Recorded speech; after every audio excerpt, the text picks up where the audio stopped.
His reporting with Bob Woodward during the Nixon administration helped expose the Watergate cover-up that led to President Nixon's resignation. Carl, thanks so much for joining us. I'm anxious to get your perspective on what we're seeing right now. Let's start with the latest offer from Robert Mueller, the special counsel. He says he'll limit the number of specific questions on obstruction of justice if President Trump will talk to him in person and not simply do it in written form. Do you think this means Mueller isn't as interested in obstruction or more interested? What's your analysis?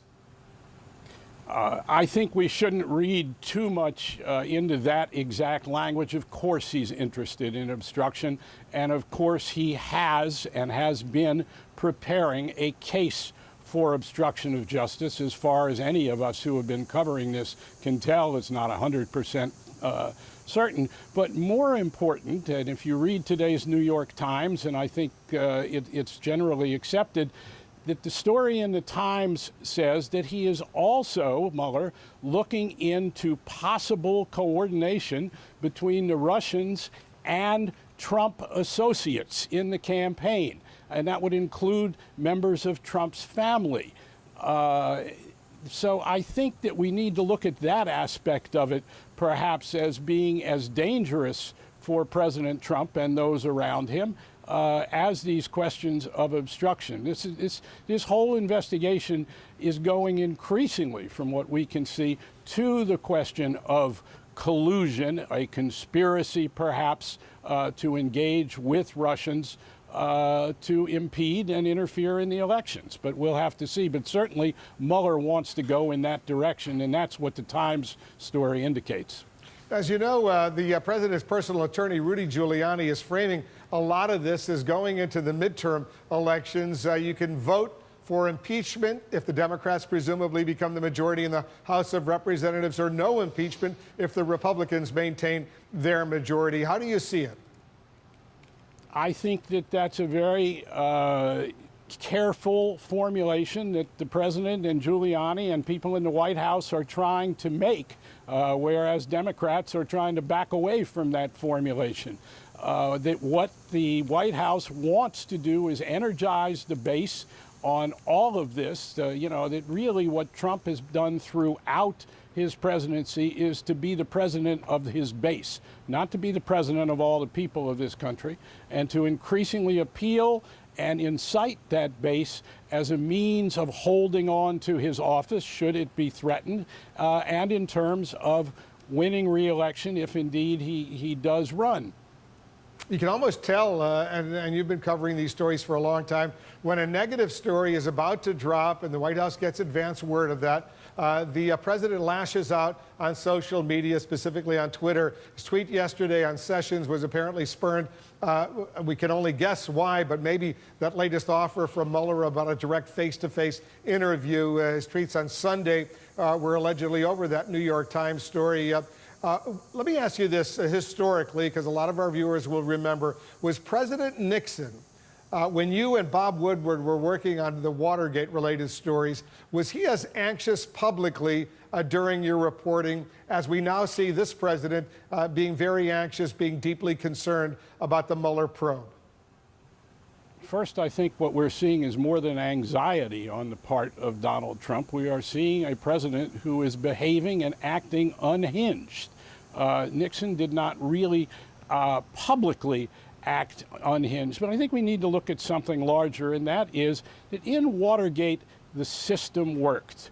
The President of the United States did not publicly declare the press an enemy of the people and seek to undermine the First Amendment and the very legitimacy of what the press did, though he did try to make our conduct an issue or the issue in Watergate rather than his own conduct. But really, President Trump has taken the question of the free exercise of the First Amendment and whipped up a kind of hysteria unlike any other president in our history. But more than that, I think it's time to recognize that what we are watching in the Trump presidency is worse than Watergate. It's worse than Watergate, as I say, because the system worked in Watergate. The heroes of Watergate were Republicans who demanded that the president be held accountable, who demanded that he be transparent, who demanded to know what did the president know and when did he know it, and who conducted bipartisan investigation that led, in fact, to understanding and finding out what Nixon had done, whereas the Republicans on Capitol Hill thus far have done almost everything they can to impede and undermine legitimate investigation. And so it's a totally different and much more dangerous situation. And also, Donald Trump is a demonstrable authoritarian in terms of his rhetoric, in terms of whipping up his base. Nixon did not do anything similar to that. You did not see rallies such as we saw the other night intended to send an authoritarian message as we saw.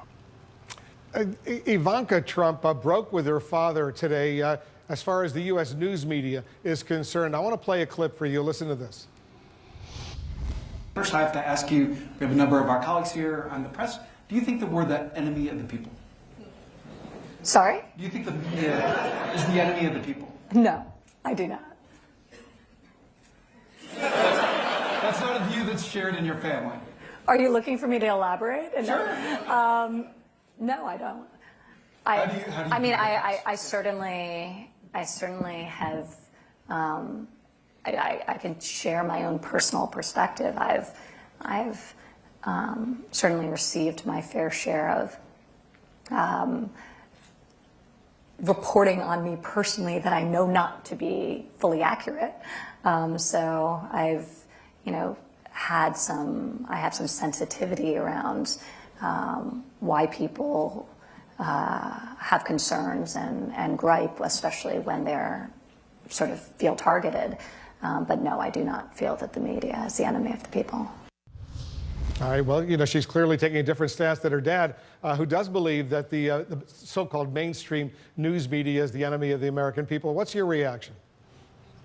My reaction is if she really believes what she says and believes it's important, she should get up there with her father and she should say, if he won't do it with her, loud and clear, I am holding a press conference myself to talk to the American people and say that this member of the family does not believe in suppression of the First Amendment, that I do not believe in whipping up the kind of hysteria that President Trump is in terms of making the media, quote, the enemy of the people. I don't believe in this approach to our democracy. Let her say it loud and clear. I think this is a kind of ruse. That if she really means it, she's had every opportunity to say it loud and clear, and she has the platform to do it beyond a short interview with Axios, such as we've seen there. And indeed, I think that maybe the press ought to be going to her now that she's said that and said, Miss Trump, we'd really like to sit down with you on this topic and explore it. I think it's a good story for us to pursue.